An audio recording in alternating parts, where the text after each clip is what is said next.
All right, so I'm about to leave my apartment and I come to start the car and it won't start.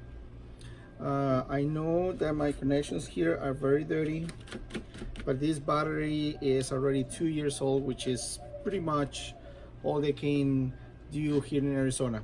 So luckily, I just got this in the mail this week, so we're gonna put it to the test.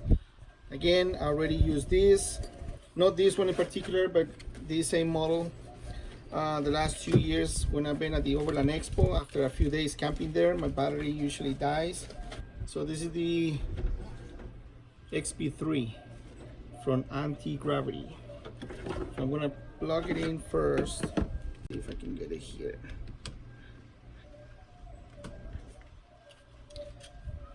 Negative.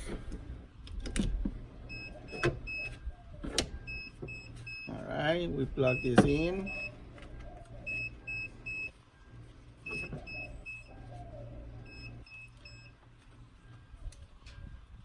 Here. So for what I understand, it should be good to go now. So I'm gonna go and start it and see if it jumps my car.